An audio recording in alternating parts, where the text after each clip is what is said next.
Tuesday, February 10th, 2026, 11:19 a.m. New Taipei City, Taiwan. My dear friend, I'm having a rather slow and contemplative morning here in my little studio. The sun is radiating through my large balcony windows on the 15th floor. It's a nice warm welcome after the previous few days of overcast conditions. I have to say that the extra 10 degrees really makes a difference to my mood, and the change of pace is also welcome. I don't have to teach this morning. They moved my class to the afternoon as they have some special Chinese New Year activity for the children. I hope they're having fun. Either way, it's great for me because I've been dying to start this new project and tell you all about it. I've been thinking bigger. Not much bigger, but bigger. I want to make a series. Not just a one-off piece of work, but a small collection. To do this, I want to explore physical art again, in particular lino-cut prints. And I want to pair them with a format I've been toying with for both YouTube and Substack. The format is reflected directly in this letter. It's slower, more intentional, and hopefully more thoughtful.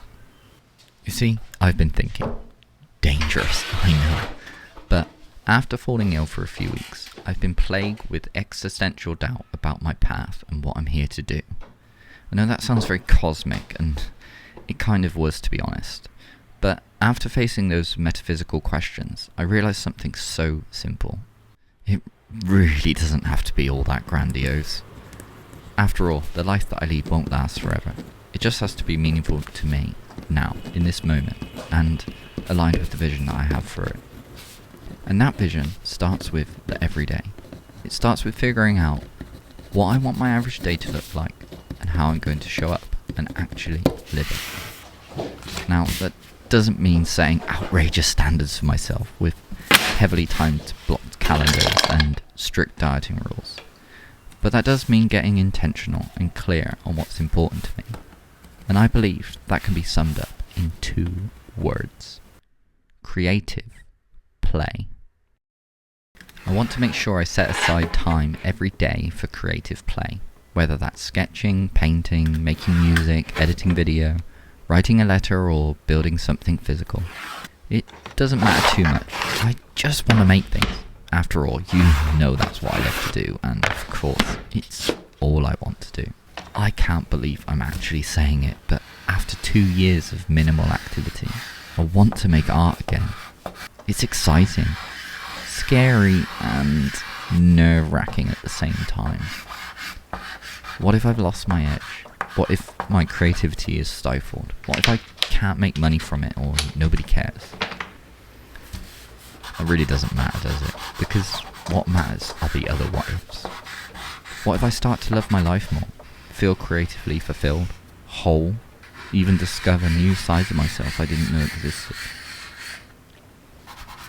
What if I just showed up for myself? What if I even started to love myself? You know, my dear friend, after a decade of striving to make a full-time living off my art with various successes, I kind of gave up. Something wasn't working, but I never lost hope. For a time, I thought I needed to do something else. I wanted to find something adjacent to my art that could support me in the lifestyle I wanted, mainly with the idea of working for myself. With my love for reading, particularly non-fiction, and my desire to help people, I naturally drifted towards the idea of coaching. This wasn't out of whimsy. I've been interested in the idea of coaching and therapy before I moved to Taiwan, as they've been very helpful tools in my own life. However, creating self-help content wasn't as easy as I expected. I kept wondering how I could best help people. I spent 2 years trying to make it work, but in the end, I realised that art was the thing I truly cared about. While I'm still open to coaching, I want to give this art thing one more try. I say one more try, but really that's not true. I know I'll never give this up, no matter if I lack the business success, because despite believing that identity isn't static, my identity as an artist, or at least someone who makes art, isn't going anywhere. In fact, it's been with me as far back as I can remember. These past few years, that identity almost died. I thought I wanted to be a coach. I thought I wanted to be known for self-help, perhaps even write a book or something along those lines. And while that's still somewhat true, I want to go about it from a different angle. I want to go about it from the angle of art. Art doesn't tell you what to do, how to be, or how to act. It simply stares back at you, asking the question, what do you think? And there's no right answer. The best art gives you perspective. It helps you reflect and think about your life, what's meaningful to you and how you want to show up. And while I have so much I want to share with you about this topic, this letter is really just supposed to be an introduction to this project I'm starting, and not a full-blown memoir. The project itself is about identity, clearly something I've been wrestling with, and the letters to come will reveal this in more detail. I know this is an important topic. Humans have wrestled with this idea ever since we become self-aware and left handprints on the cave walls. But now, with the world changing exponentially faster every year, we have to adapt and change with it. This calls into question who we are and what we do.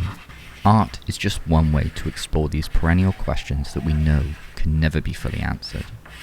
I've personally been using art as a tool for self-discovery my entire life, and I believe I have a unique perspective to bring to this topic, as does everybody. So far, the project will consist of 10 consecutive letters, 10 videos, and 10 lino cut prints as one series. All will be visible and free to view online, both here on YouTube and on Substack. I will make 10 hand-pressed editions of each lino cut print. That's 10 of 10, 100 prints in total. You'll be able to purchase these individually, or as the entire set. Each print will be shipped with a physical copy of the corresponding letter, and once all 10 of each print are sold, there won't be any more. Letters will include topics such as making choices, free will, and self-justification. I'm still in the process of brainstorming ideas, which include philosophical and spiritual ideas from my many years studying non-fiction and self-help. However, I'm not teaching and preaching from some mountaintop. I'm not some guru, I'm just some guy who thinks too much and wants to share beauty. Judging by my recent moods though, I believe that this collection will be a rather somber one, although I hope it will have a positive impact. I was originally thinking all black and white for the prints, but after some deliberation, colours are probably going to be the way I go.